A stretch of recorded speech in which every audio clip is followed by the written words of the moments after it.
It was a cold London night, the kind where every breath hung in the air like a secret.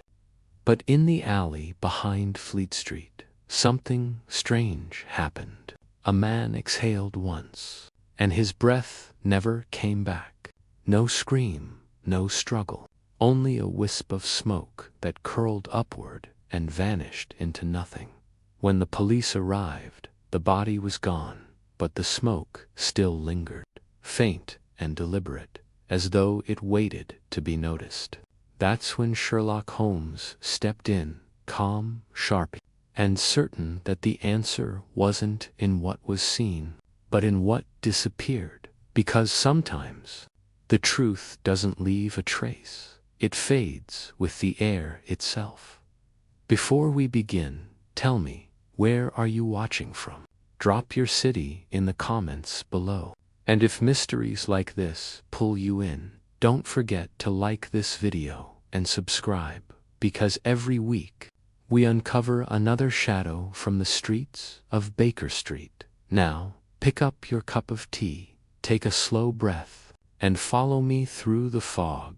This is Sherlock Holmes and the breath that vanished in smoke. Asterisk. Chapter 1.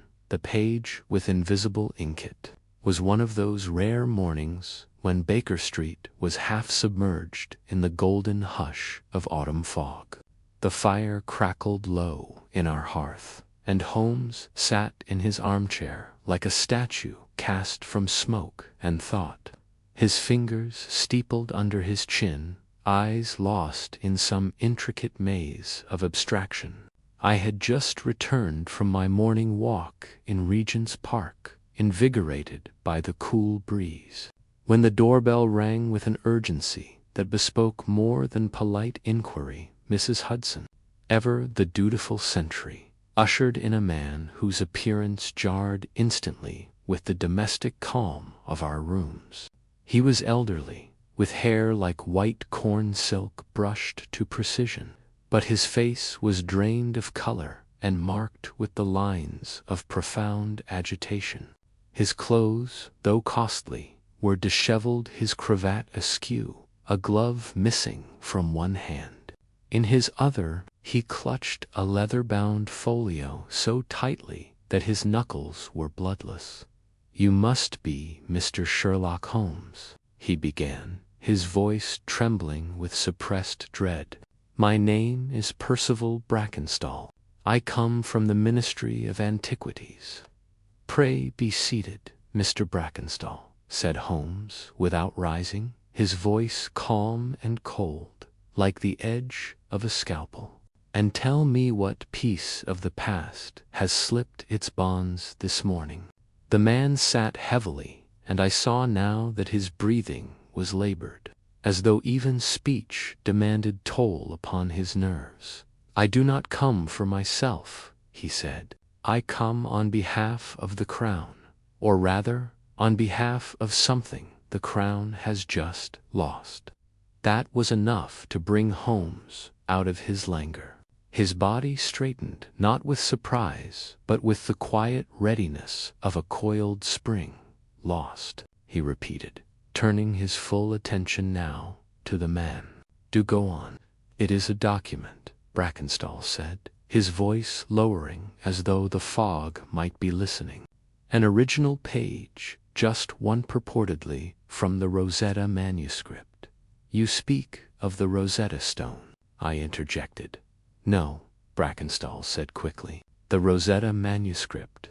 It is a lesser-known compilation recovered only 5 years ago from the Saqqara tombs. Untranslated, its very existence has been kept secret for reasons I dare not speculate. But last week, a single page was taken stolen from our vault under the British Museum." Holmes folded his arms.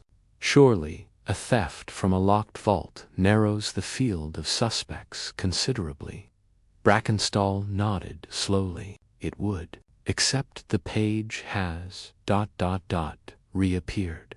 This morning, it was found in the drawer of the chief curator's desk." "Well," I said, "then it is returned, is it not?" "No," Doctor, Brackenstall said, and here his voice quivered. It has been returned, blank. Holmes raised an eyebrow, blank, as if nothing was ever written on it. The page appears untouched, but I assure you, when it left our vault, it bore symbols, glyphs, drawn in the very ink that still marks the other folios. Holmes leaned forward and steepled his fingers once more. Then someone has found a way to erase ancient ink without harming ancient papyrusan alchemical feat, indeed. Brackenstall held up the folio he had carried in. Not erased, Mr. Holmes. Hidden, we believe the writing is still there. In invisible ink. Ink of a kind unknown to modern chemistry. Now Holmes stood. And how do you arrive at that conclusion? Brackenstall opened the folio, revealing a translucent page carefully secured behind glass. Under certain angles of light, he whispered, there is the faintest shimmer, a ghost of shapes. Our experts have attempted ultraviolet, heat, even chemical analysis. Nothing has revealed it. But last night, our junior archivist, Miss Abigail Morvan, was found unconscious in the reading chamber.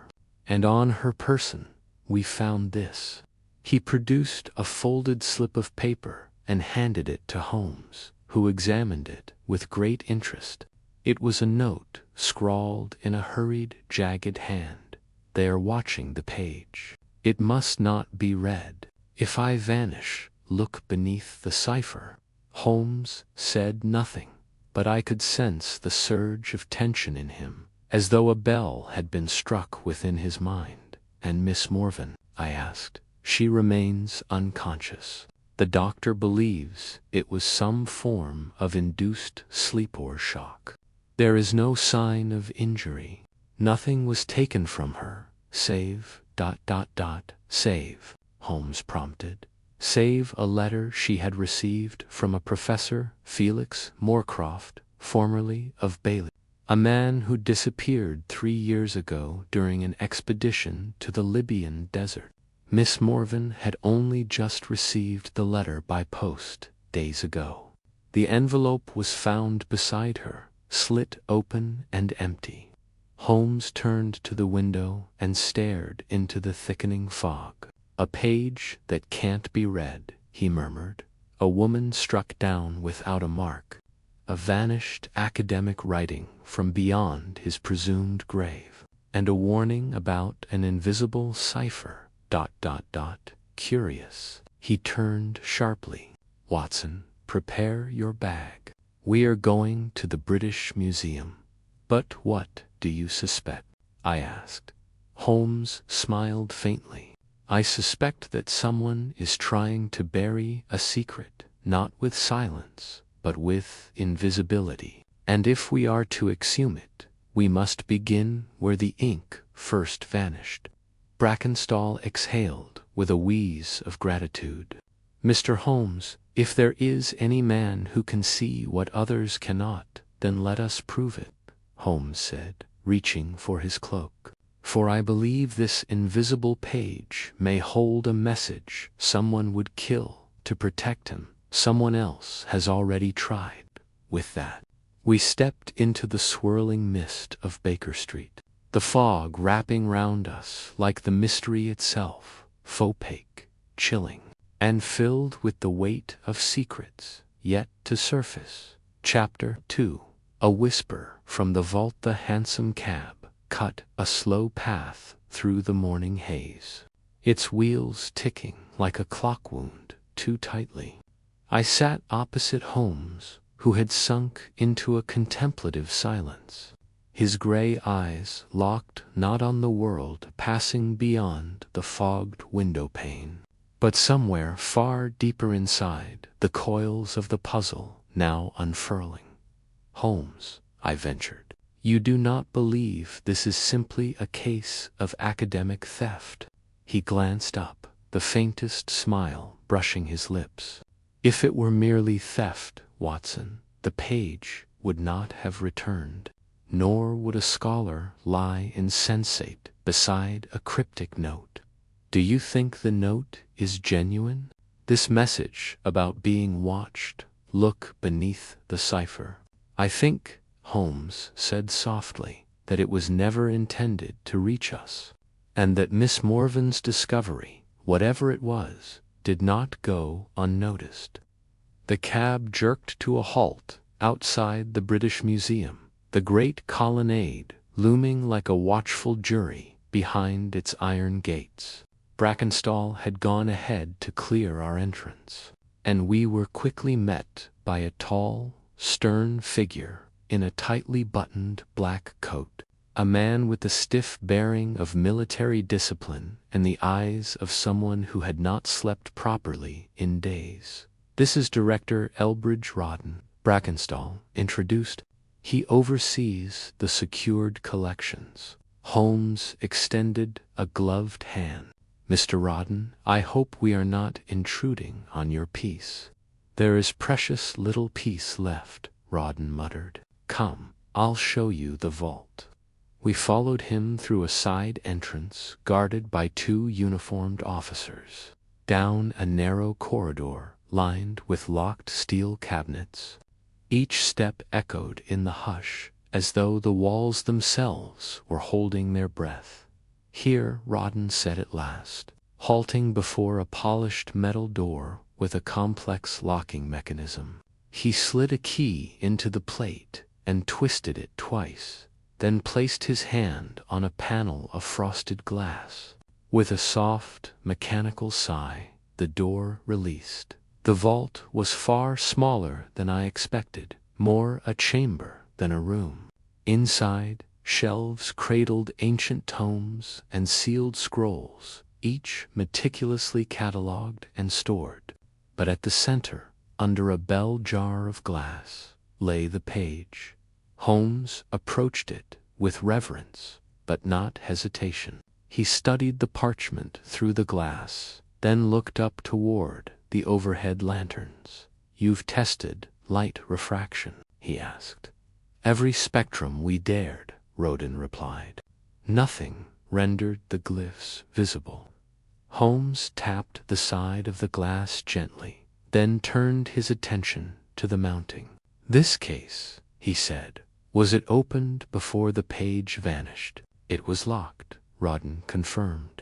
Only 4 of us have keys. Myself, Mr. Brackenstall, Miss Morven, and Dr. Vincent Reeve. And where is Dr. Reeve now? In Paris. He was lecturing at the Sorbonne this past week. He's expected back tomorrow. Holmes gave a brief nod, then turned his attention to the surrounding vault. He moved slowly, examining corners, frames, even the seams of the floor tiles. Something was added here, he said abruptly. We all turned. There's fresh scoring on the tile behind this shelf. Someone moved it recently. Rawdon stiffened. That's not possible. Nothing has been touched. Then I am afraid, Holmes said, stepping toward the shelf. Your intruder was more thorough than you realized. He knelt and, with Brackenstall's help, shifted the shelving aside. Beneath it was a ventilation grate, dusty and unassuming, save for the faintest fingerprint smeared in soot across its rim. Holmes produced a magnifying lens and peered closer. Left index, he murmured. Small, likely a woman's, Miss Morven, I asked. Perhaps, or perhaps someone who wished us to believe it. He stood and dusted off his knees. Has the grate been examined? Not until now, Rawdon admitted. We didn't know it had been disturbed. Holmes crouched again and took a thin coil of wire from his pocket, poking carefully into the vent. After a moment, he withdrew a tiny object, an amber bead, strung on a frayed black thread. Brackenstall stared at it. That's not museum property. No, Holmes said. But it may well belong to someone who wished to appear invisible. He pocketed the bead carefully, then turned back to the bell jar. "This page," he said, "is not hidden by chance. It was hidden with purpose. Someone feared what it might reveal if Miss Morven received a letter just before her collapse. It may have contained the very key." Rawdon looked grim. "But the letter's gone, stolen." Holmes turned to him. "Not necessarily. When a thief fears the message, they rarely destroy it. They hide it, secure it. We must search Miss Morven's effects immediately." "She's still at Charing Cross Infirmary," Brackenstall said. "Shall I send word?" "No," Holmes replied. "We go ourselves." He paused at the door, eyes flitting once more to the glass case and the pale, vacant page within. "One thing more," he said. "Where was this page originally discovered?" Brackenstall hesitated. "In a chamber beneath the Saqqara tomb of Netjerum, west of Cairo." Holmes's eyes narrowed slightly. "And did anything accompany it?" "Yes, a copper urn engraved with symbols none could read. It now rests in the private vault of Lord Hexamhigh, funded the expedition." Holmes's voice dropped. "And has Lord Hexam taken an interest in the page's disappearance?" Brackenstall looked uneasy. "He has not been informed." Holmes's smile was thin and sharp as a blade. "Then I suggest we speak with him before someone else does." We left the vault behind us, though I felt a peculiar chill as the heavy door sealed again. The fog outside had thickened to the color of old paper, and as we stepped back into the waiting cab, Holmes murmured low enough that only I could hear him, "Invisible ink, Watson, is merely one part of the riddle. What worries me more is who feared the words enough to make them vanish." And as the cab rattled away from the museum, I found myself gripping my cane tighter than usual, feeling as though the very air of London was beginning to conspire against the light. Chapter 3. The unopened envelope. The journey to Charing Cross Infirmary was consumed in silence. Holmes sat in his usual posture, fingertips together, eyes closed, but I knew from experience that his mind was racing with silent fury. Every so often his brow would furrow, or his lips would twitch, as though some elusive thread were slipping just out of reach. When we arrived, the day had grown no brighter. The fog lingered like stale breath around the steps of the infirmary, blurring even the lamplight into a halo of gloom. Inside, the hallways bore the unmistakable odor of antiseptic and distant illness. A nurse in a pressed white uniform met us at the door. Her expression shifted from irritation to something nearer reverence when she recognized Holmes. "Miss Abigail Morven is resting in room 12, she said softly. "She hasn't spoken since she was brought in, but her condition is stable. The physician believes she suffered a form of neurogenic shock. No sign of trauma, but..." The fear in her eyes, she shook her head. "It was unnatural." Holmes gave a slight nod. "May we see her possessions?" "I'll fetch them," the nurse replied. "Please wait here." While she vanished behind a swinging door, Holmes turned to me. "A page that reveals nothing. A vault that hides more than it holds. And now, a woman silenced without a mark." "You believe she was attacked?" I asked. "Certainly," he replied, "though not in any manner that Scotland Yard would recognize. The body can be assailed through the mind, Watson, through symbols, fear, or suggestion. If what she saw was disturbing enough... It may have been sufficient." Before I could respond, the nurse returned, bearing a shallow wooden tray upon which rested a few neatly arranged items. A notebook with a pressed leather cover, a fountain pen, a silver locket, a silk handkerchief, and a torn envelope, its seal cracked, its interior empty. Holmes lifted the envelope first. "Postmarked Kensington," he murmured, though the ink is faint, "and addressed in a hand that shows Tremoran, old man, likely, ... or one under duress." He brought it closer to his nose and inhaled, and ... bergamot, a woman's cologne, but applied to this envelope only recently. Curious. "Perhaps Miss Morven applied it herself," I suggested, "or someone else did." "To obscure another scent," Holmes replied, eyes glinting. "Note the faint streak here at the fold. A chemical residue." He laid the envelope aside and turned to the notebook. The pages within were filled with Miss Morven's tidy script observations, museum references, even transcriptions from Egyptian stele. But it was a loose page at the rear that drew Holmes's attention.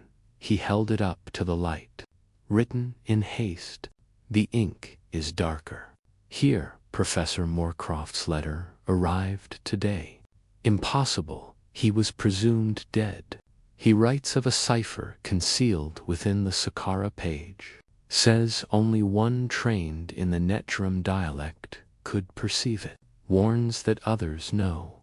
That I must not trust anyone, not even those within the ministry." He handed me the page, then reached for the silver locket, clicking it open.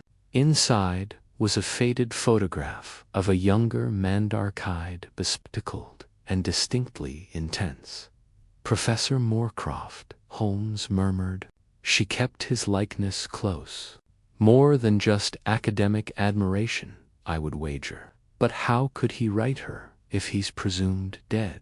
That, Holmes said, is the beating heart of our puzzle.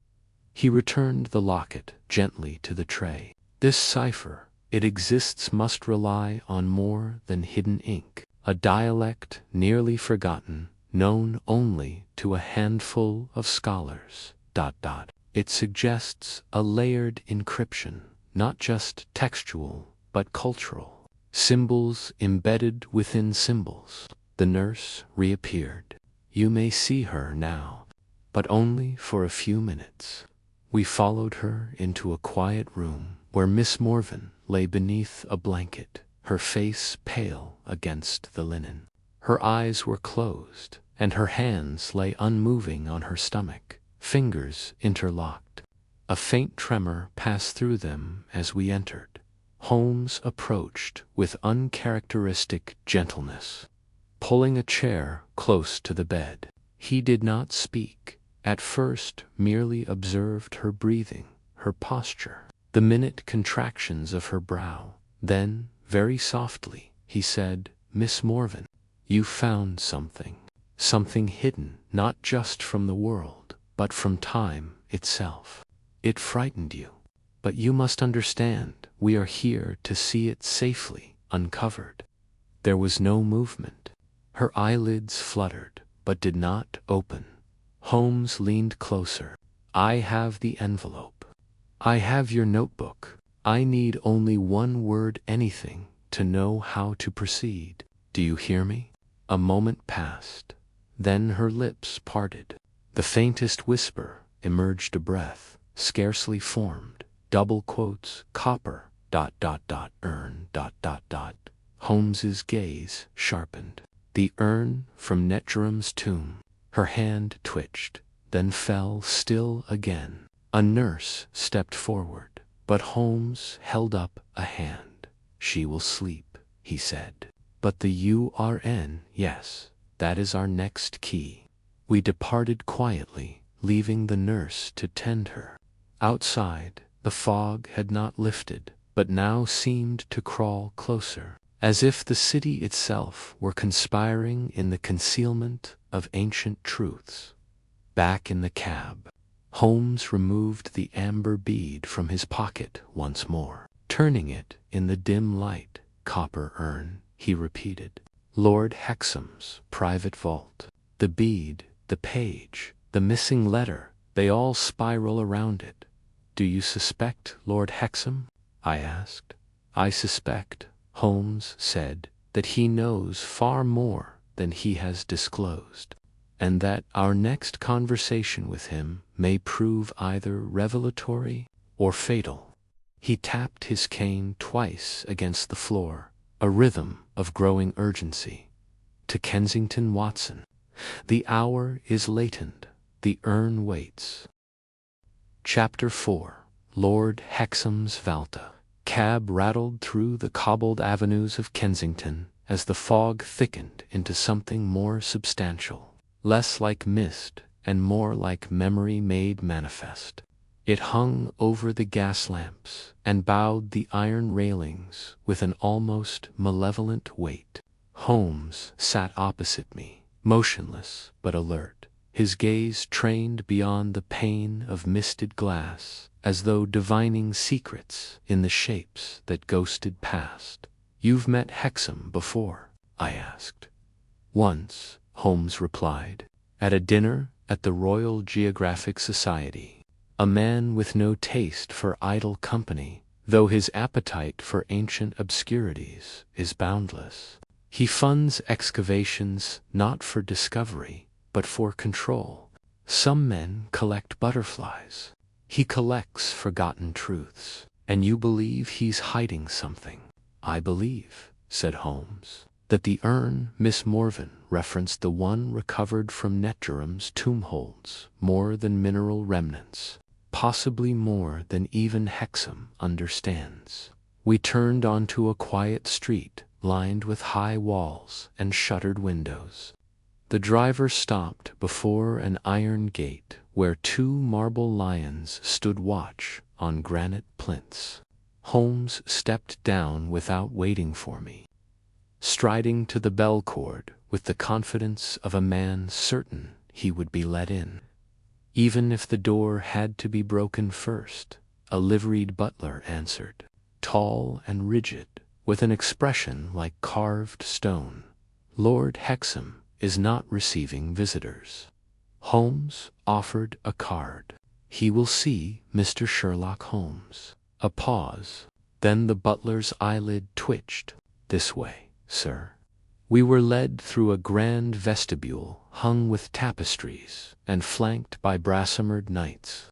The air was perfumed faintly with incense, an odd choice for an English manner. I noticed Holmes touch the base of one suit of armor as we passed, his fingers brushing the metal. We entered a study of considerable age and austerity. Books climbed the walls to a coffered ceiling. Tribal masks watched us from darkened alcoves. At the far end, beside the hearth, sat Lord Hexam. He rose without smiling, tall and lean, with a hawkish nose and silver-threaded hair combed back from his temples. He gave the impression of a man preserved more by severity than age. Mr. Holmes, he said in a tone more warning than welcome. Dr. Watson, I gather this is not a social visit. Holmes inclined his head. We come concerning the Saqqara urn, the one from the Netgerham tomb. I believe it is in your private vault. Hexam's eyes flickered just once. I do not make my collections public, nor, I gather, do you inform the museum when you remove artifacts meant for joint custody. Hexam's jaw tightened. I funded the expedition. The urn was my claim. And yet, Holmes said, stepping closer, a page taken from that tomb now lies blank. A scholar lies unconscious. A letter from a man presumed dead has disappeared. And the only consistent link between them all is that urn. Hexam walked to the hearth, placing one hand on the mantel. You believe the urn is cursed. Is that what you've come to suggest, Holmes? I had hoped you were not one for superstition. I am not, said Holmes calmly. But I believe secrets can be entombed as effectively in copper as in stone, and that this particular secret may have been designed to stay buried. There was silence. Only the crackle of fire broke the tension. Then Hexam turned. "Follow me." He led us down a narrow corridor to a descending staircase made of stone, lit by recessed gas lamps. We moved past rows of cabinets behind reinforced glass, each labeled in Latin, Greek, or languages I could not decipher. Finally, we stopped before a locked chamber. Hexam produced a key from his coat and opened the heavy door. Inside was a chamber no larger than a chapel vestry, but filled with a singular reverence. At the center, upon a black pedestal, rested the urn. It was squat and heavy, made of copper dulled with age, its lid sealed with a strip of obsidian resin. Strange symbols wound across its surface, not hieroglyphs, but something more primal. The patterns seemed to coil and retreat as one tried to follow them. Holmes approached it slowly, as if it were breathing. "This was sealed at he asked. Hexam nodded. "It was found beside the manuscript. No one could translate the markings. Moorcroft believed it to be a funerary vessel. He insisted it remained unopened. Why? He believed it held a warning, or perhaps the means to understand the manuscript. He wasn't certain, but he feared it." Holmes leaned close to the urn, his breath just fogging the copper. "Did Miss Morven ever see it?" "Only once," Hexam said. "2 months ago. She visited, per Mr. Brackenstall's request, to examine some of Moorcroft's recovered notes. But she showed no particular interest in the urn and Moorcroft's notes," Holmes said. "Where are they now?" "In my private archive." "Why?" "Because Miss Morven received a letter purportedly from Moorcroft. It spoke of a cipher. And this urn may contain either the key or the lie." Holmes turned to me. "Watson, the lamp." I took a small oil lantern from a nearby shelf and held it over the urn. Holmes crouched and examined its surface with a lens. Then, from his pocket, he withdrew a slender paper knife, with a look toward Hexam for assent grudgingly given. Holmes traced the blade around the rim of the obsidian seal. The resin cracked softly. A musty breath of ancient air slipped free. Holmes lifted the lid. Inside, there was no dust, no powder, no bones, only a folded square of parchment. He removed it with care. The surface was blackened around the edges, but intact. As Holmes unfolded it, his eyes narrowed. He held it toward the lantern end. At a certain angle, shapes began to glimmer faintly upon the surface. Not words, not drawings, numbers, a sequence of digits in 3 columns, precise, arranged like coordinates. Holmes smiled, but it was not a smile of victory. It was one of deepening curiosity. "Gentlemen," he said softly, "I believe we've just been given directions. The only question is, to where?" And as he folded the parchment again and placed it back in its vessel, I could not shake T. She blinked slowly. "The labyrinth." "Yes."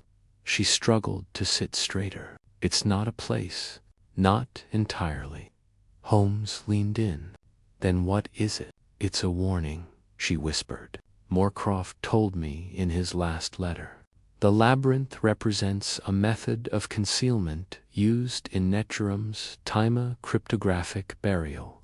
Entire scrolls sealed behind false walls, reachable only if one followed the encoded movement. Like threading a needle through the stone. Does it exist?" I asked. "This real-world counterpart?" She hesitated. breath-catching. It does.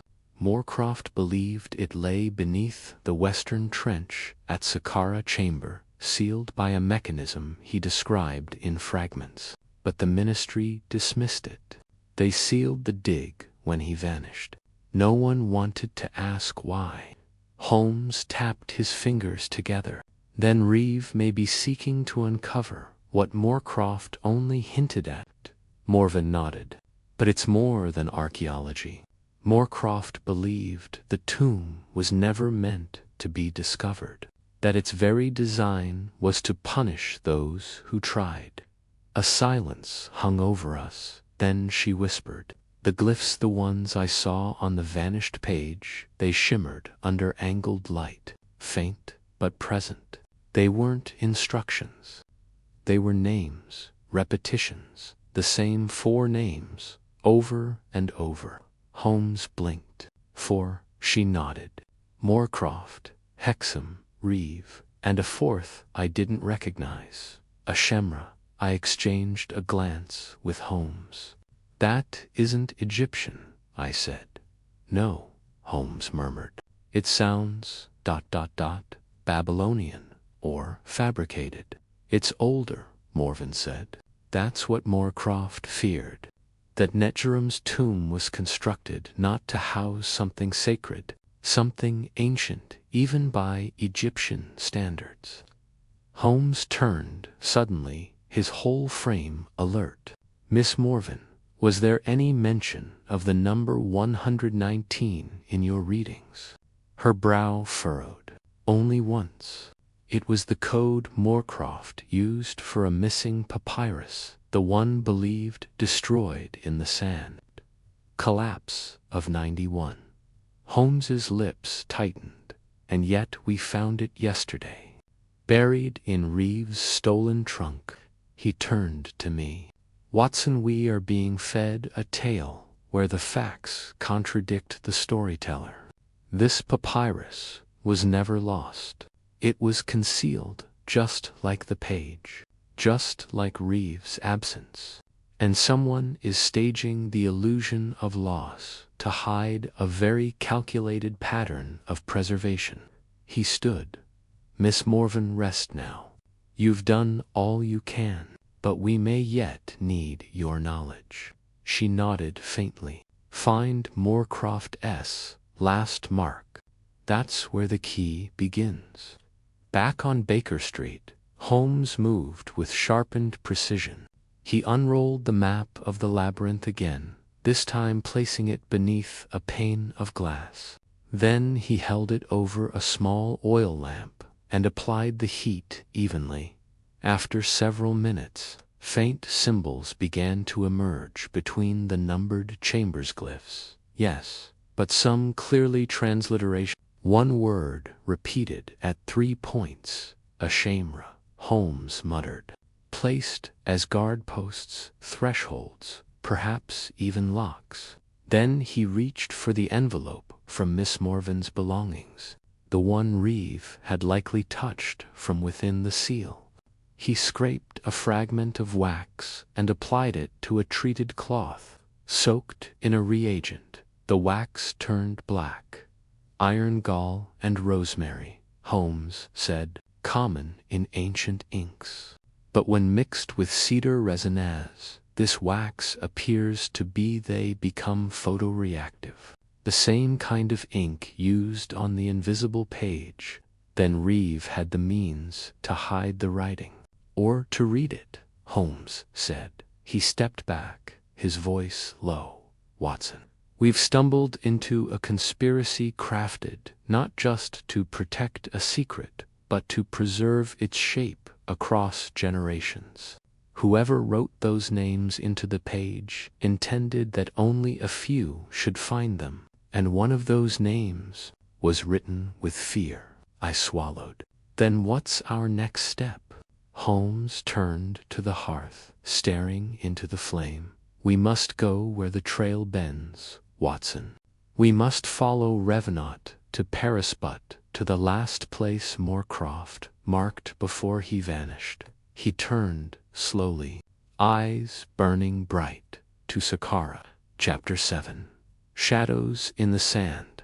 The telegram Holmes sent to Cairo that evening was direct and without embellishment. Addressed to Inspector Nezer el-Din of the Cairo Antiquities, policeman.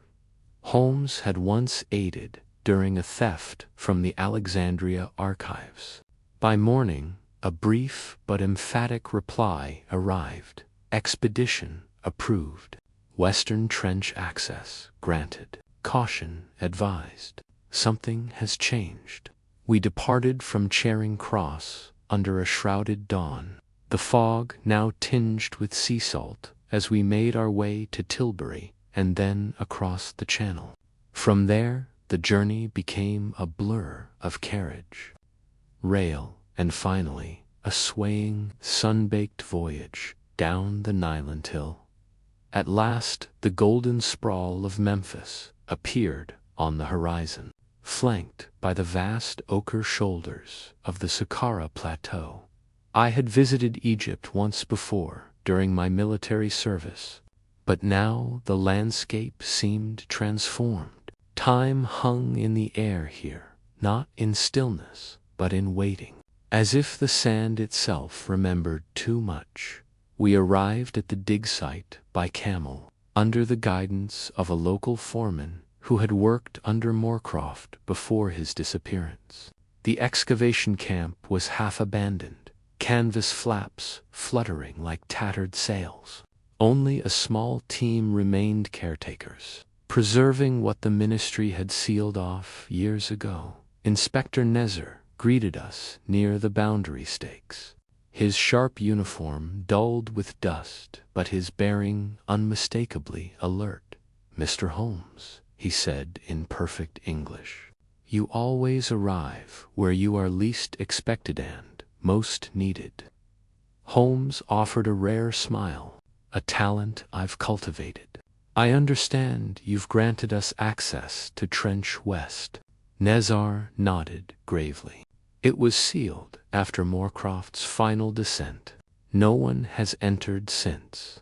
"Not officially, unofficially?" I asked. Nezer glanced toward the low slope of rock beyond the flags. "There were signs 2 nights ago, a lantern light, sand disturbed near the entrance. No footprints remained by morning, but something had changed." Holmes grew still. "Then we may not be the first to follow this map." The entrance to Trench West was little more than a collapsed stairwell carved into the plateau, ringed by wind-worn stone. We descended slowly, the heat intensifying with every step, until the desert above became only a pale memory inside. The air was heavy with stillness and age. The chamber at the base was domed and cool, its floor patterned with faint carvings, barely visible beneath centuries of sand. A single rusted lantern hung from a hook, swinging slightly despite the absence of breeze. Holmes stepped forward, holding up the labyrinth map. "Here," he said, tapping the parchment, "this is the chamber's first circle. From this point, the movement begins." We followed the markings closely. The route wound us through narrow corridors and downward slopes, some so tight we were forced to bend low beneath the stone. Along the way, Holmes paused frequently, studying the walls for glyphs or carvings that matched the symbols from the invisible page. Occasionally, he would make a quiet remark or hum a note of interest, but otherwise, he worked in focused silence. At last, after what felt like hours navigating through stifling tunnels, we emerged into a low room carved in a perfect square, its walls painted with faded murals of jackals and burning stars. "This is the chamber marked Ashemra," Holmes whispered, brushing away a clump of dust from the base of the wall. "See here, same glyph repeated." The symbol resembled a serpent swallowing its own tail. but composed of angular lines, almost runic in design. Holmes ran a finger across the mural. His hand came away, coated in soot. "Recently disturbed," he said. Nezar narrowed his eyes. "Then someone's been here." "Within the last day, I crouched near the wall and found something curious, an iron stub, half buried in the sand. I handed it to Holmes. He examined it under the light. "A matchstick," he said, sniffing it. "Egyptian cedar. Struck recently." We all fell silent. "There," Holmes said suddenly. He moved to the far wall and pressed his hand against a section that jutted slightly from the rest. With a grinding sound, a stone slab shifted, revealing a stair descending even deeper into the bedrock. Holmes turned to us, his face set with grim resolve. This was never in the official records. Moorcroft wrote of a final chamber, a place only reachable through paths hidden behind a shamras gate. This must be it. The descent was narrower now, almost suffocating. The walls closed around us like the ribs of some long-buried beast, and at the bottom we came upon a door made not of stone, but aged copper green with patina, yet intact. Upon its face, scratched rather than carved, were 4 names in English: Moorcroft, Reeve, Hexam, Morven. We stood frozen. Nezar spoke first. "Miss Morven has never set foot here." Holmes's voice was low. "And yet her name is etched all the same. Someone placed it here recently." I felt my pulse quicken. But why would her name be included with the others?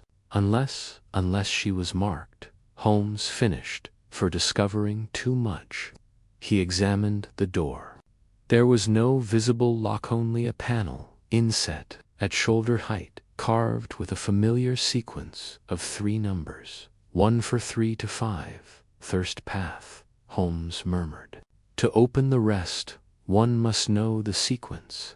He pressed the panel in that order with a groan that echoed through the earth itself. The copper door opened. What lay beyond was not a burial chamber. It was a study, small, sealed, forgotten. A desk stood at the center, half buried in sand. Upon it sat a lantern identical to the one above, and beside it a set of papers bound with twine. Holmes stepped forward and lit the lantern. The flame cast its light on a sealed letter addressed in shaking ink to Abigail Morven. "If I do not return." Holmes exhaled slowly. Moorcroft's final testament. But before he could open it, something behind us stirred. A scraping sound, boots against stone. Holmes turned sharply. We are not alone. And in the echoing dark of the tomb, the light from our lanterns wavered, shadows spilling across the walls like ink. And drawing closer, Chapter 8, The Chamber of Echoes. The scraping sound came again, closer now, unmistakably human.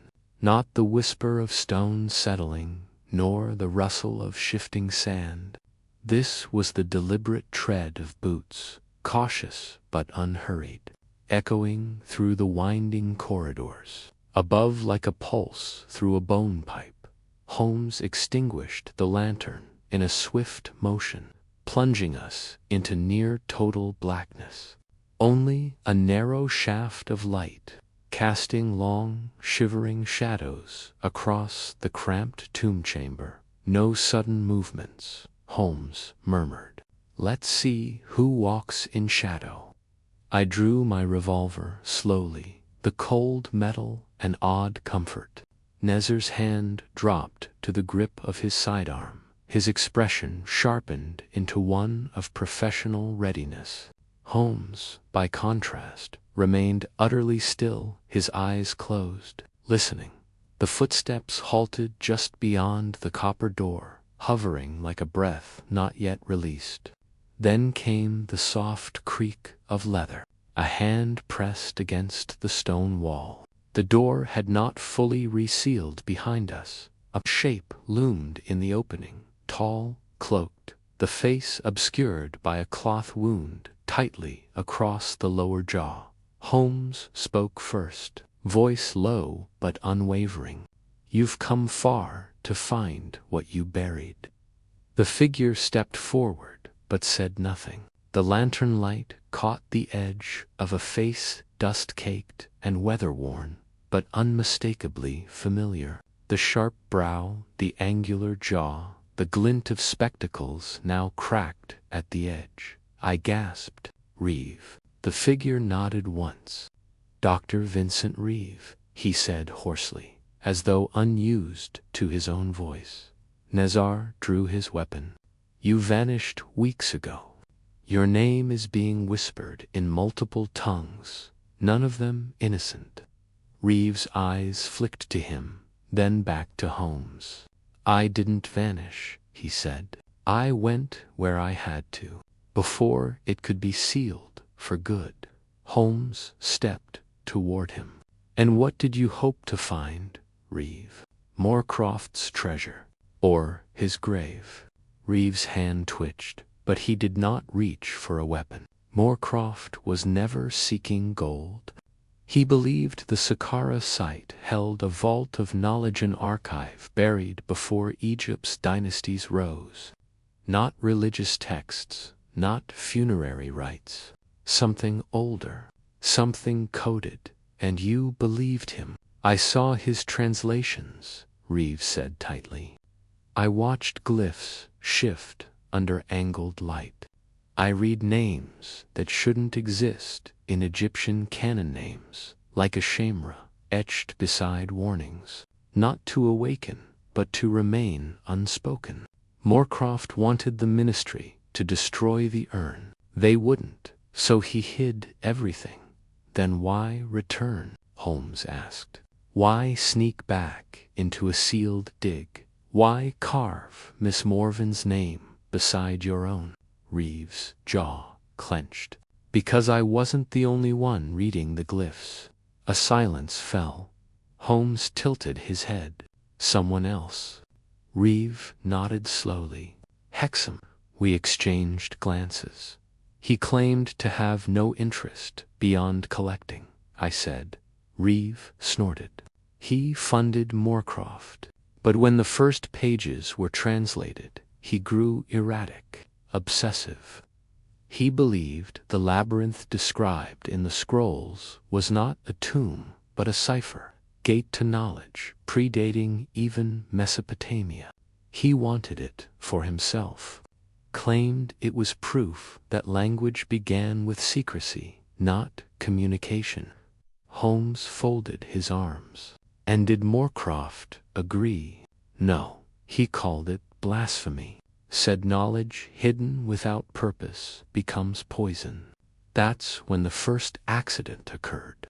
A collapse in the secondary trench. A man died. Nezar's gaze darkened, and Moorcroft vanished soon after. "Not vanished," Reeve said. "He fled. Left behind the letter you now hold, intended only for Miss Morven. He trusted her, trusted that if anything happened, she'd know who to warn." Holmes glanced down at the sealed letter, still gripped in his hand. Its twine was stiff with age, the seal cracked but intact. "I suppose it's time we hear Moorcroft's final words," Holmes said. He broke the seal. The parchment within was delicate, yet surprisingly legible. Moorcroft's hand, tight and deliberate, unfolded a final confession. Asterisk to Abigail. "If this letter reaches you, it means I have failed. I do not know whether it is Reeve, Hexam, or another who finally opened the path, but the labyrinth has awakened. I fear the symbols are not merely representations, but keys to something buried too deeply to name. The glyphs that shimmer are warnings, not guides. Each name etched within them is a beacon. Asterisk a shamra is no place. It is an idea, a contagion of language. Once understood, it cannot be unlearned. I fear it has already begun its work on me. If Reeve is still alive, do not follow. Bury the page, burn the urn. Let ignorance stand guard over what wisdom dares not contain. Forgive me.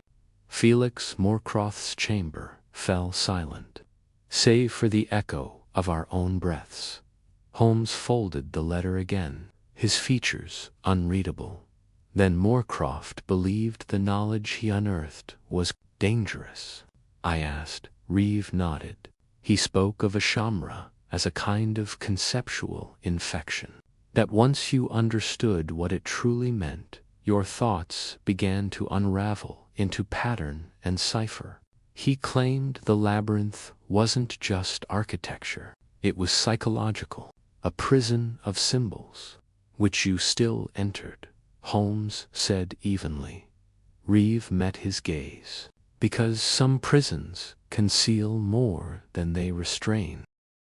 There was a sudden rumble tremor through the stone. Nezar drew his lantern high. That came from above. Holmes turned sharply. Someone else is here. Another sound followed, metal scraping against rock. Reeve's face went white. Hexam, he must have followed me back. Holmes moved swiftly to the entrance. Then we have little time. We must seal this chamber before he reaches it. Whatever a shamra truly is, it must remain buried. Nezar nodded grimly. I'll collapse the outer stair. We have charges for controlled detonations. As we moved, Reeve hesitated by the copper door. I once believed Moorcroft was mad, he said. Now I wonder if madness is just what happens when the truth is too large to be borne. Holmes placed a hand on his shoulder. Then let us keep the world small, Dr. Reeve, for its own sake. And with that, we rose through the passageways, once more into shadow, into dust, and toward the final ceiling of the tomb where truth had slept too long. Chapter 9. The second descent. We emerged from the labyrinth just as the final rays of day melted into desert dusk, casting long, dying shadows across the broken stones of the Saqqara Plateau. Holmes was the last to step into the open air, his face drawn and quiet, his thoughts folded inward like a cipher yet unbroken. Reeve stood a few paces ahead, eyes sweeping the horizon, his coat flapping in the evening wind. Inspector Nezar barked commands to the foreman in Arabic, arranging for the charges that would seal the entrance behind us. Sand whipped at our boots as the wind rose, howling like something ancient and unburied. This must be done carefully, Nezar said, wiping sweat from his brow. Collapse the wrong chamber, and you bury more than stone. Holmes nodded. No structure of deception is ever built without an escape route. We will not give one. I glanced back toward the path we had climbed, its walls now dim with approaching night. It struck me then how fragile the divide was between what we called reality and what men like Moorcroft and Reeve had glimpsed in that crypt.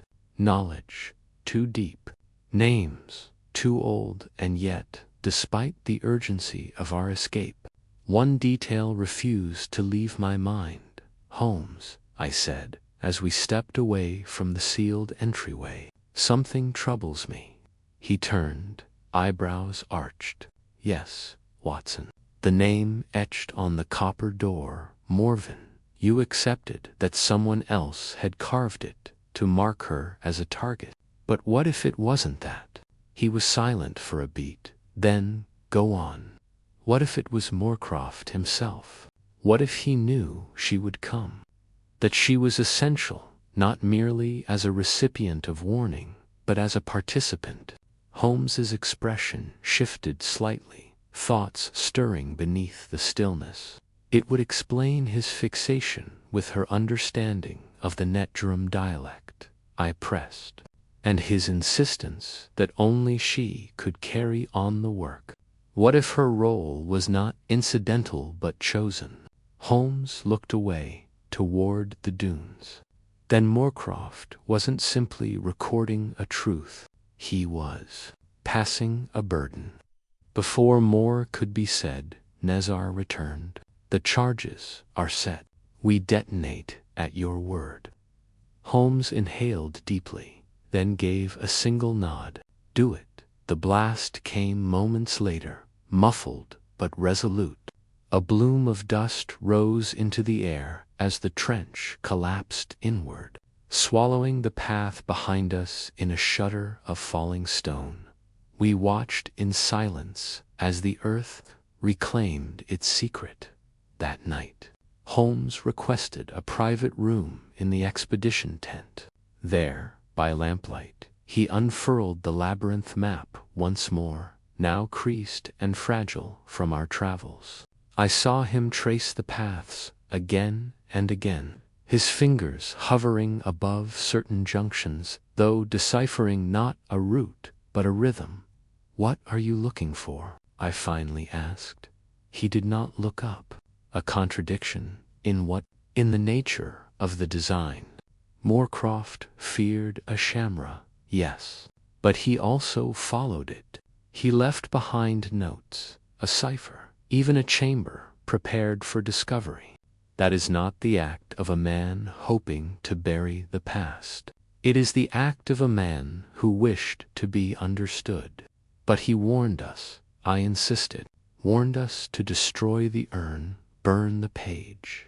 Holmes sat back, his gaze fixed now on the ceiling of the tent. Perhaps, or perhaps that warning was not for us. I frowned. What do you mean? Holmes rose and paced slowly. Consider the sequence, Watson. The urn was recovered and preserved. The invisible ink was designed to resist all modern scrutiny save for one specific treatment. The names etched in the glyphs pointed to people still living. Miss Morven received the letter only days before her collapse. And now Reeves' sudden reappearance, just as we begin to untangle the cipher. I blinked. You think it was staged? Holmes stopped pacing and turned to face me.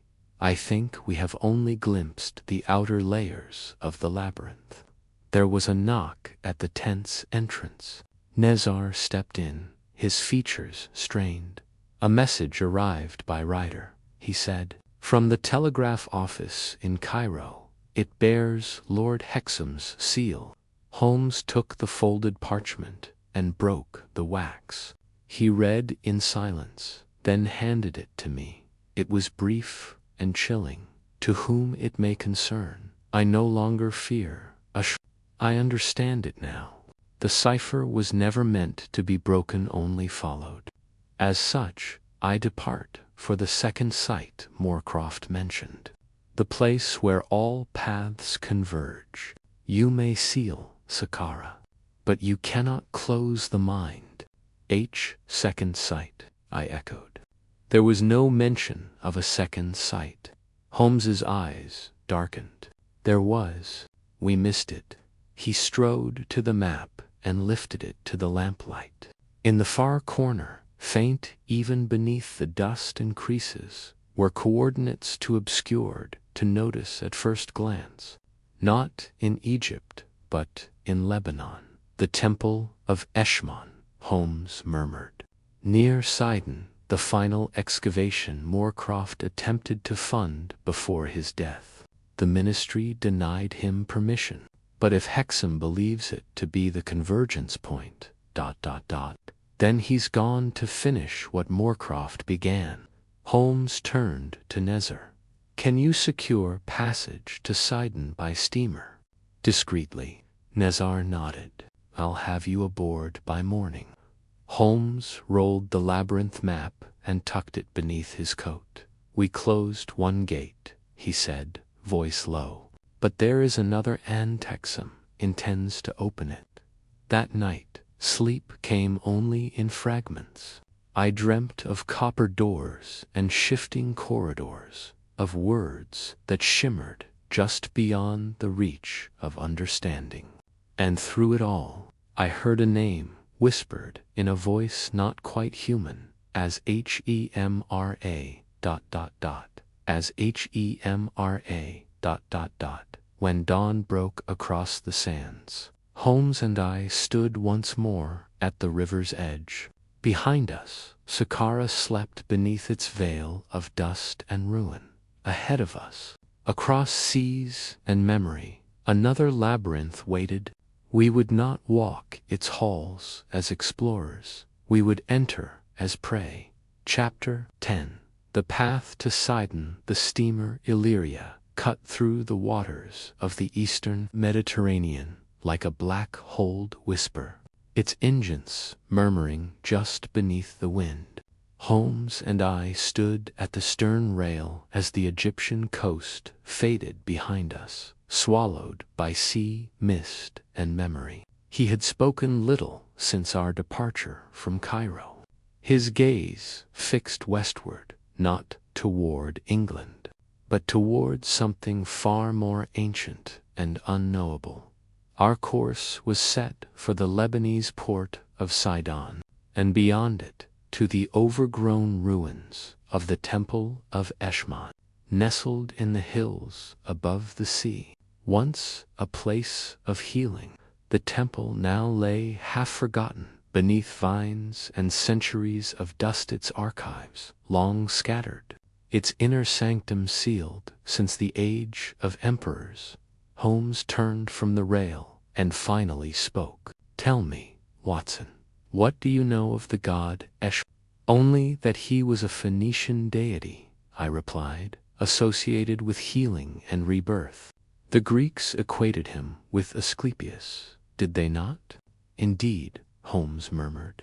"And yet his temple, unlike that of Asclepius, was built not around open colonnades or public healing rites, but enclosed, subterranean, veiled in secrecy."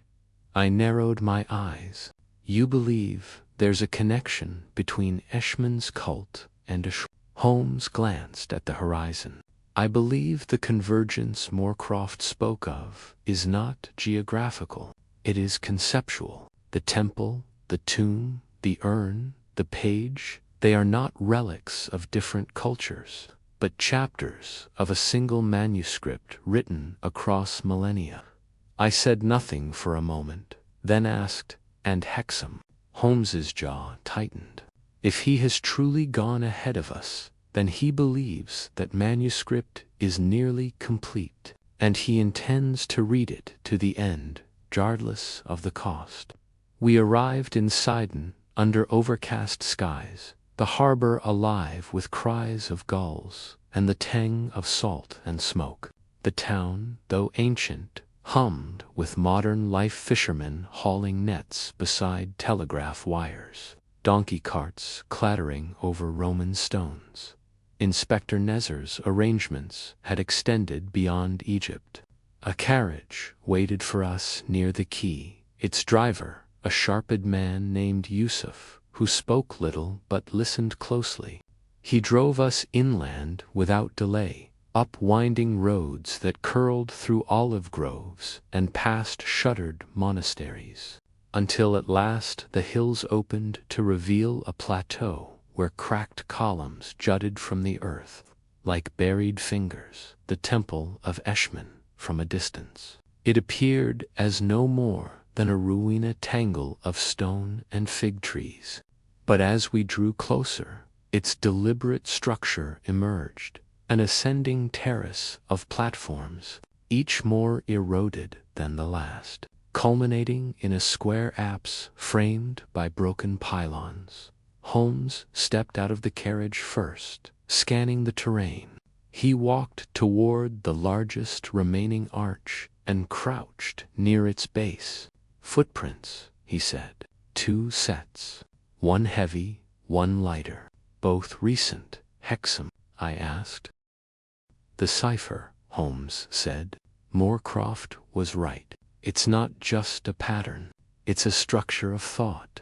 Once internalized, it reshapes understanding, forces the mind to turn inward, endlessly decoding itself."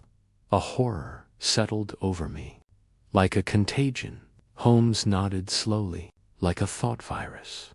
One so pure it defies containment. If Hexam has read too far, he may already be irretrievable." He crossed to the far wall and examined the shelving stone brackets carved with meticulous grooves. Then, silently, he pressed his palm against one. A low rumble echoed through the chamber. The walls began to shift. "Holmes," I cried. "There's a secondary seal," he said. "A failsafe. Moorcroft must have seen it in Eshman's diagrams. This place was designed not only to house the cipher, but to bury those it infected." The floor beneath the manuscript began to lower slowly, a mechanism ancient and moaning with age. The table was descending into a pit lined with obsidian tiles. Tomps turned to me. "Take Hexam. We leave now." "But the text, let it remain unread," Watson Holmes said, his voice suddenly sharp. "There are truths that fracture rather than illuminate." I moved to Hexam, helping him to his feet. He offered no resistance, his limbs loose, his mind adrift. Holmes led the way to the bronze door, now half closed. With effort, he pried it open just enough for us to squeeze through. We stumbled back into the outer chamber. Behind us, the final groan of the mechanism sounded and the inner sanctum was sealed once more. The manuscript was gone, buried beneath stone. Darkness and silence. We emerged into the dusk. The wind had changed. The clouds above Sidon had thickened, and the world felt oddly still. Yusuf waited at the road's edge with the carriage. He said nothing as we climbed in, his eyes flicking only once to Hexam, who sat slack-eyed and silent. Holmes did not speak during the ride down the hill. He stared instead at the horizon, where the sea shimmered like beaten copper, and the stars began to pierce the coming dark. At last I ventured, "Do you think it's over?" Holmes blinked slowly. "No," he said, "but it is contained. For now, and the cipher." Holmes turned to me. "There are thousands of scripts in the world, Watson. Tens of thousands of fragments. Any of them could carry the pattern. But as long as the key remains sealed, the rest are inert." He tapped his temple once, lightly. "It only becomes dangerous when the mind begins to rearrange itself around it." I looked at Hex. "Will he recover?" Holmes said nothing for a long while. Then, quietly, "Some structures, once rewritten, cannot return to their former state. They must collapse, or endure, altered." The carriage rolled on into the falling night, and somewhere behind us, buried in the oldest language of secrecy and breath, a Shimra slept, again dreaming perhaps not of gods, but of minds ready to receive it. Chapter 12. The fractured mind. We returned to London beneath a sky that seemed, for once, too pale to hold the weight of what we had left behind. Though the fog still clung to the Thames, and the old bricks of Baker Street glistened with rain, something had shifted. Holmes said little on the voyage back, and once home, he took to the hearth in his usual chair, not with the brisk solitude of contemplation, but with a kind of haunted restraint. Hexam was committed to St. Dunstan's private asylum under a fabricated name. Holmes insisted upon this arrangement personally, citing the fragile nature of the patient's delusion in his report to Scotland Yard. But I saw the deeper concern in Holmes's eyes, the quiet dread that Hexam's madness was not born of delusion at all, but of clarity.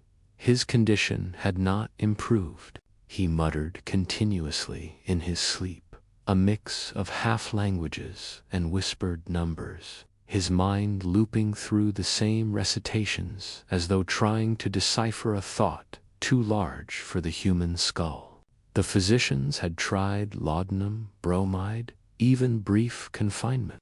Nothing helped. He remained lucid only in brief flashes, and, in those moments, the one word he always spoke was the same: Ashamra, back at Baker Street. I found Holmes in the early mornings scribbling variations of glyphs from memories, sometimes in chalk on the floor, sometimes in soot upon the window. Once I found he had written across the inside of his violin case. He denied any memory of doing so. I confronted him about it one fog-stained evening in October. We were alone in the sitting room, and the fire was low. I had just returned from St. Dunstan's, where Hexam had spent the entire day staring at a blank wall, his lips silently moving. "Holmes," I said carefully, "you've been different since we returned." He didn't look up. "Have I?" "Yes, you've hardly touched a case. You haven't left Baker Street in nearly a week." And these symbols, he cut me off with a soft wave of his hand, not dismissive, but weary. "I see them sometimes, Watson, in dreams, in the flicker of the fire. Not the glyphs themselves, but their shapes curved within curves, lines chasing themselves." His voice had lost its usual iron clarity. It was low, uneven, unsure. "You don't think you've been affected?" I asked gently. His eyes met mine, sharp, if shadowed. "You believe I've succumbed?" "No, but I think the cipher works not just through words, but suggestion, through pattern. You saw it. You looked too long." He nodded slowly. "And yet, but did it turn away from you?" The question hung between us like dust in the firelight. He paced once, then moved to the cabinet beside the hearth. From it, he withdrew a parcel wrapped in oilskin. "The original map," he said. "The one Moorcroft left." I hesitated. "I thought you burned it." "I meant to," he replied, "but I could not bring myself to do it. Not until I understood something." He placed the parcel on the table and carefully unwrapped it. The labyrinth appeared again, its lines faint but intact. He pointed to a small sigil tucked into the lower left corner. "This," he said, "is not a symbol from the Netgerum dialect, nor from Phoenician origin. It is Sumerian predynastic. It means threshold. And it only appears in one other place, Moorcroft documented, in the lower margin of the invisible page, the one found blank." I stared at it, unsure. "Then it's a signature, a sign, a marker," Holmes said. "A note from one reader to another." He looked up. I believe Moorcroft knew.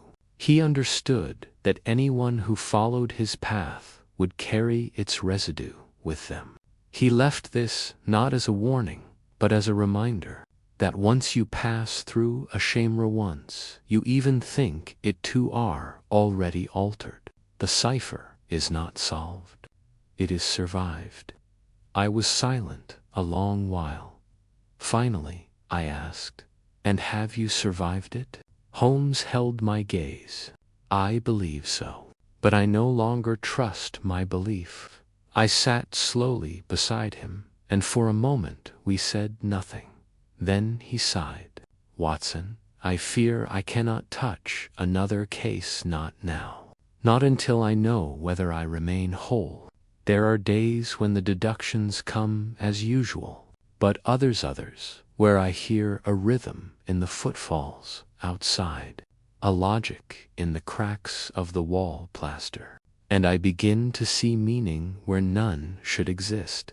I reached out, grasping his shoulder. "You're not alone, Holmes."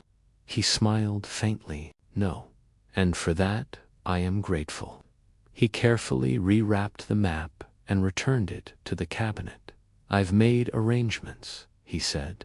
"Should I begin to show signs, the way Hexam did, you'll know where the manuscript lies and where it ends. You'll know how to stop me." "I hope it never comes to that," I whispered. "As do I." The weeks passed, autumn browned into winter, and Holmes began cautiously to return to the world. He took a minor case in Bloomsbury, another in Hampstead. Nothing complex, nothing abstract.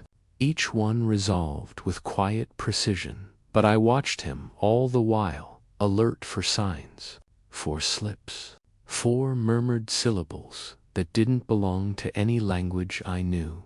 There were none, but sometimes, late at night, I would hear the scrape of chalk in the sitting room, and when I entered, Holmes would be seated in the shadows, staring at the fire, the chalk fallen beside him. One night, I picked it up and found he had drawn a circle, perfectly formed, and within it I dot, not watching outward, but inward, toward a mind that once touched the cipher and had never fully let go. Chapter 13. The trace beneath the inket was early December when the letter arrived, designed, unstamped, and slid silently beneath our door at 2-1B Baker Street. The paper was coarse and discolored, the envelope sealed with no wax, but instead with a single strand of black thread knotted through its fold. Holmes stood at the window when I discovered it, his silhouette etched in pale morning light.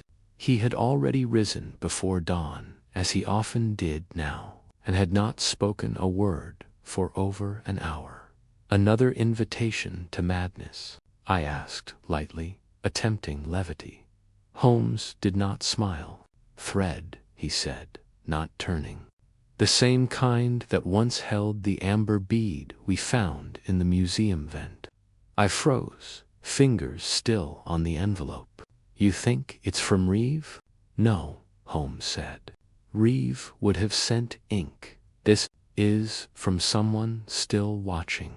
I opened it carefully, unfolding the single sheet within. The message was brief, written in a hand too deliberate to be natural. The cipher was not buried. It was delayed. The manuscript in Eshman's vault was one of many. "Others are already waking." There was no signature, only a series of 6 digits, separated by dashes, 543219117. Holmes reached for the note and studied it, his face neutral. "Sequential primes," he murmured, "but also ... He moved to his desk and retrieved the labyrinth map from its sealed drawer. I had not seen him touch it in weeks. He flattened the map, then took a pencil and drew circles around chambers that matched the numbers from the note, counting each chamber clockwise from the origin point of the labyrinth's design. "They form a pattern," he said, "a path not previously visible to where?" Holmes traced it again, to a section we believed sealed. "Look here, chamber 19. It was etched in lighter ink. I assumed it was a duplication error." He held the page to the light, and there it was, a second layer of ink, faint but visible under close scrutiny. A mirrored sigil, the same used by Moorcroft to denote fragments too dangerous to transcribe. "Someone new," Holmes whispered. They knew we hadn't seen it. But who? I asked. Who could have known what we missed, unless— Holmes looked up at me slowly. Unless they left it. My blood ran cold. You think Moorcroft? No. He sealed the vault. He had no time to return. But there's another possibility. Someone who knew his code. Someone with access to the map before it reached us. Holmes turned and opened a locked drawer from the cabinet. He removed a folder I had never seen thin, stamped with the Ministry of Antiquities seal. I requested this weeks ago, he said. Personnel logs from Moorcroft's original expedition, including temporary hires, support scribes, and archivists. He flipped through the thin parchment until he stopped at a name. Ira Halbridge, assistant archivist, never registered with the Central Ministry, assigned only to Reeves Branch, no address recorded. He held the letter up to the firelight. The hand matches. I frowned. But that means Holmes cut in. The cipher wasn't just found, it was released, gradually, deliberately, through people placed in positions where they could feed pieces back into circulation. He stepped away from the fire and began pacing. Think, Watson. The invisible ink, the urn, the glyphs written beneath palimpsests. They were not accidents of preservation. They were curated acts. Someone has been preserving the shape of a chimera across time, and someone else is now unearthing it, piece by piece. And this message, I said. It's a threat. Holmes shook his head. No, a challenge. He returned to the desk and placed the message beside the labyrinth. Then, taking out a blank sheet, he began copying the sequence of numbers again and again, rearranging them, aligning them against calendar dates, tomb markers, expedition years. After an hour, he paused. Watson, he said, do you recall the sealed envelope Miss Morven received before her collapse? Of course. We never recovered the letter itself. Holmes nodded. But what if it was never stolen? What if it was intercepted by someone who knew the danger of its contents? Someone who could make it ... vanish. You think it's still in the Ministry. I think it was returned, or rather, hidden in plain sight. Holmes retrieved another folder, our collected notes from Miss Morven's belongings. Within them was her personal notebook. He flipped to the back. There, he said, pointing to a blank page. It looked like nothing, aged parchment, untouched, but Holmes gently tilted the page toward the lamplight. And just beneath the surface, faint as ghost breath, the sigil, the same mirrored shape as on the labyrinth. Reeve, Holmes said, or Halbridge, or whoever now pulls the thread. They knew Miss Morven would become a vessel, not just for knowledge, but for memory. This cipher isn't just embedded in pages, embedded in people. I sat slowly. Holmes, if it can be passed through ink, through thought, through language, then how far does it go? Holmes stared into the flame. That, he said, is the true nature of a It doesn't spread like fire or rot. It spreads like understanding. A long silence passed between us. Finally, I asked, what do we do now? Holmes's answer came without hesitation.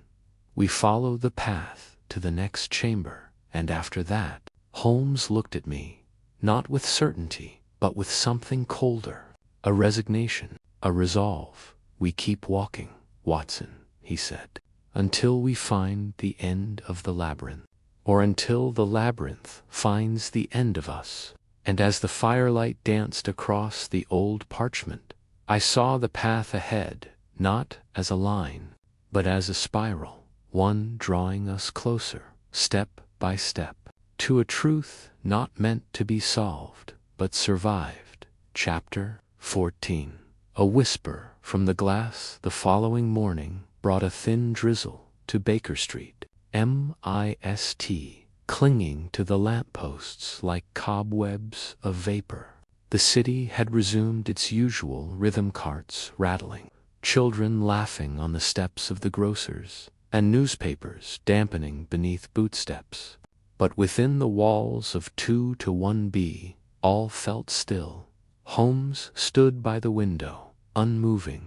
In his hand, he held the page from Miss Morven's notebook, the one that had revealed the mirrored sigil when turned toward the light. It had become his new point of focus. Not the labyrinth map, not the invisible page, just this one fragment of cipher, ink buried beneath silence. "There's something in the ink," he said quietly, more to himself than to me. "Not the ink we see, but the way it was placed layered with intent. Not merely to hide, but to test." "To test what?" I asked, pouring tea. He turned. "Not what, Watson?" "Who?" I frowned. "Explain." Holmes moved to his desk and held the page beneath a thick convex lens. "Only certain eyes could read this, those trained, yes, but more than that, those attuned. A chimera doesn't seek to be discovered by anyone. It reveals itself selectively. You're describing it as sentient." He didn't deny it. "I'm describing it as reactive," he said. "A design that tests its readers' will, their minds' plasticity. It offers a thread, but you must choose to follow it. And once you do, it begins to ... echo." He tapped the lens gently. Halbridge knew. Whoever he is, he understood that a chimera doesn't need dissemination. It needs invitation. A silence stretched between us.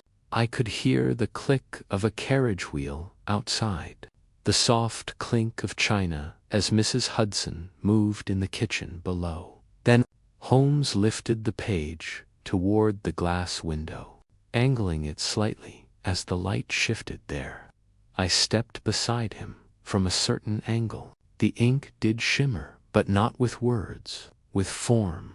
Curves and lines, appearing like breath on cold glass, forming a simple yet unnerving image, an eye, not unlike the one Holmes had drawn unconsciously on the inside of his violin case weeks ago.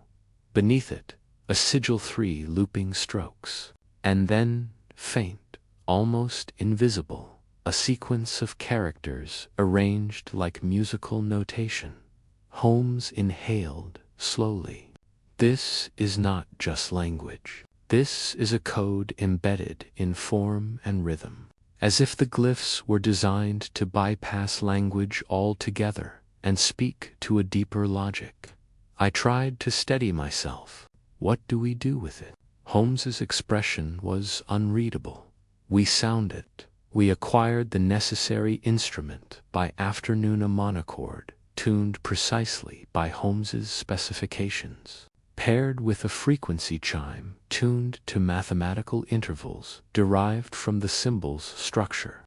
Music had always played a quiet role in Holmes's method of deduction, but never before had it felt so ceremonial. He arranged the items on the desk with an air of reluctant ritual. A tuning fork, a brass resonance bowl, the page, the mirrored sigil. "This," he said, "may yield nothing, or it may yield too much." He struck the tuning fork and held it to the bowl, then drew a bow across the string of the monochord.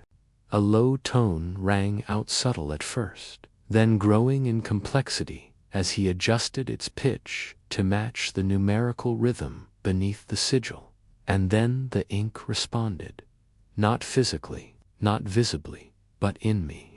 A sensation like pressure behind the eyes, as if the sound had pulled something loose in my mind.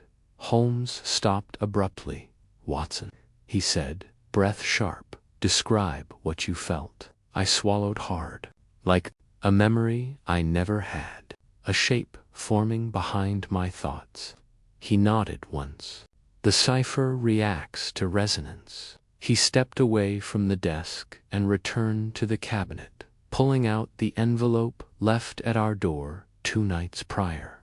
He held it near the same sound source and struck the note again. This time, the paper itself shifted, not warped, not burned, but changed. A portion of it once blank now bore a diagram, faint, spidery, the outline of a symbol, etched not by pen, but by compression, as if the sound itself had revealed a message beneath the surface. Holmes bent close. "Watson, it's a map." "A map to what?" He pointed. "That is the Thames. This Blackfriars Bridge. And here, under it, something marked only by one word: vessel." I stared at the parchment, heart quickening. "You think they've hidden something beneath the river?" "Not they," Holmes said. "He, Halbridge, or whoever wears his name, he has not merely warned us, he has baited us." "But why now?" Holmes stood straight, his voice low. "Because someone else has begun to follow the cipher. Someone new. And Halbridge, or what remains of him, wants to see who reaches the next threshold first."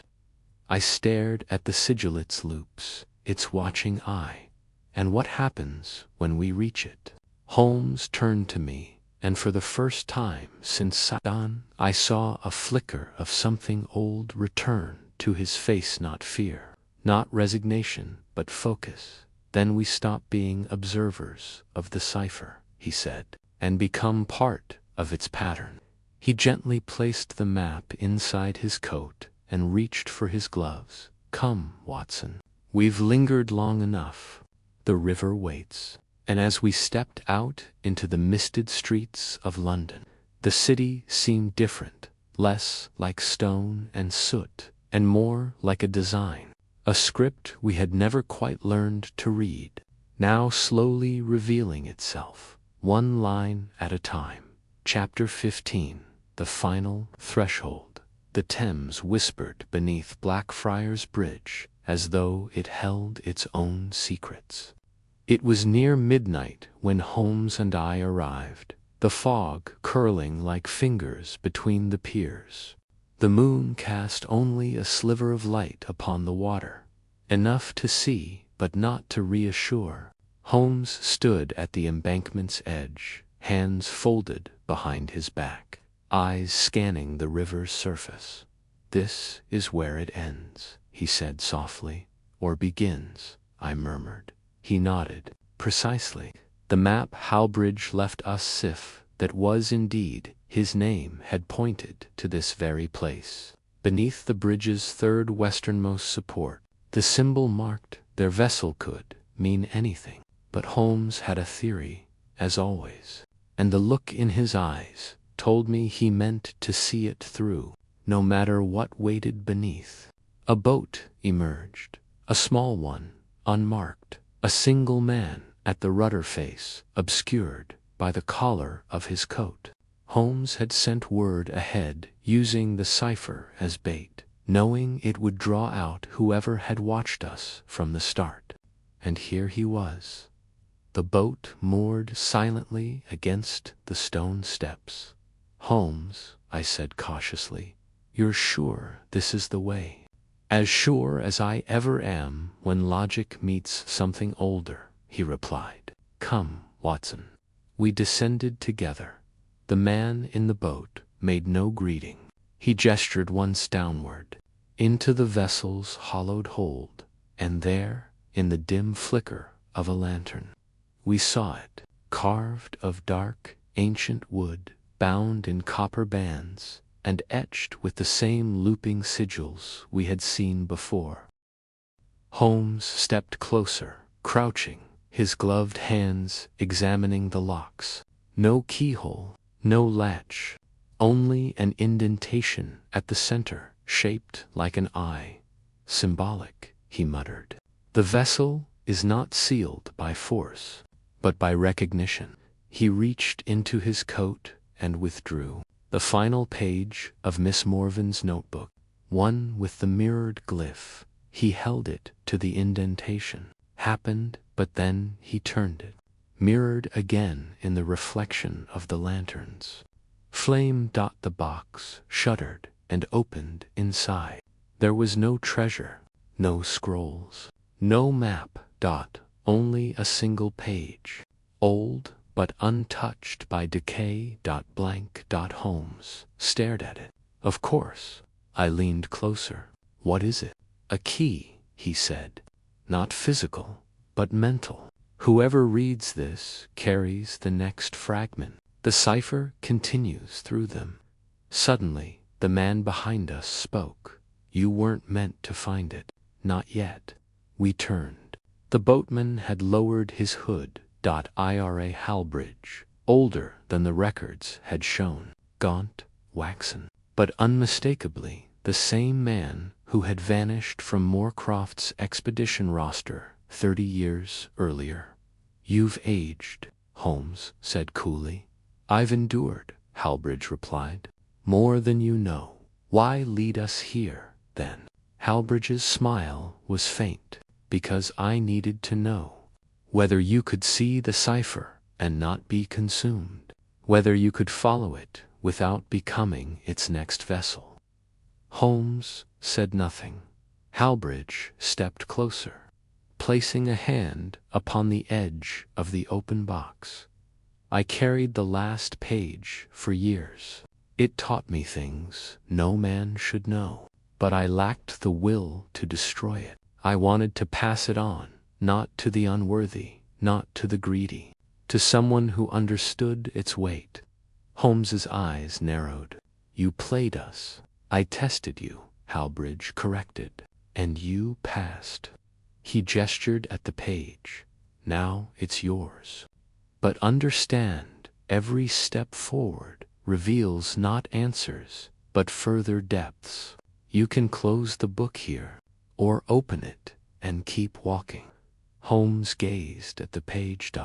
Then, without a word, he reached into the box and set it alight. A small flame caught along the edges of the paper. It curled, blackened, then dissolved into ash. The embers drifted toward the river like fireflies, vanishing into the dark. Halbridge did not move. You destroyed it, he whispered. Holmes turned to him. No, I ended its passage, but the knowledge lives in you, and now dies with us. Halbridge lowered his gaze, saying nothing more. We disembarked from the boat as the tide began to shift. The fog closed behind us, the bridge swallowing our path like the final chapter of a book meant never to be reopened. Back at Baker Street, Holmes placed the empty notebook on the mantel. You know, I said, most men would have kept it, out of curiosity, if not arrogance. Holmes nodded. Curiosity is a virtue when it seeks truth, not when it feeds obsession. Do you believe it's truly over? He paused. No, he said, but our chapter is. He poured 2 glasses of port and handed one to me. 2 limits, he said. 2 wisdom, I replied, and we drank. While outside, the rain fell lightly on the streets of London, washing away what was left of the cipher, the page, and the story we would never write, only once. As I turned toward the hearth, did I glance at Holmes's violin resting on its side, and though it was no more than a trick of shadow, I could have sworn I saw it, the faint imprint of an eye, still watching, still waiting, but closed for now, and at peace.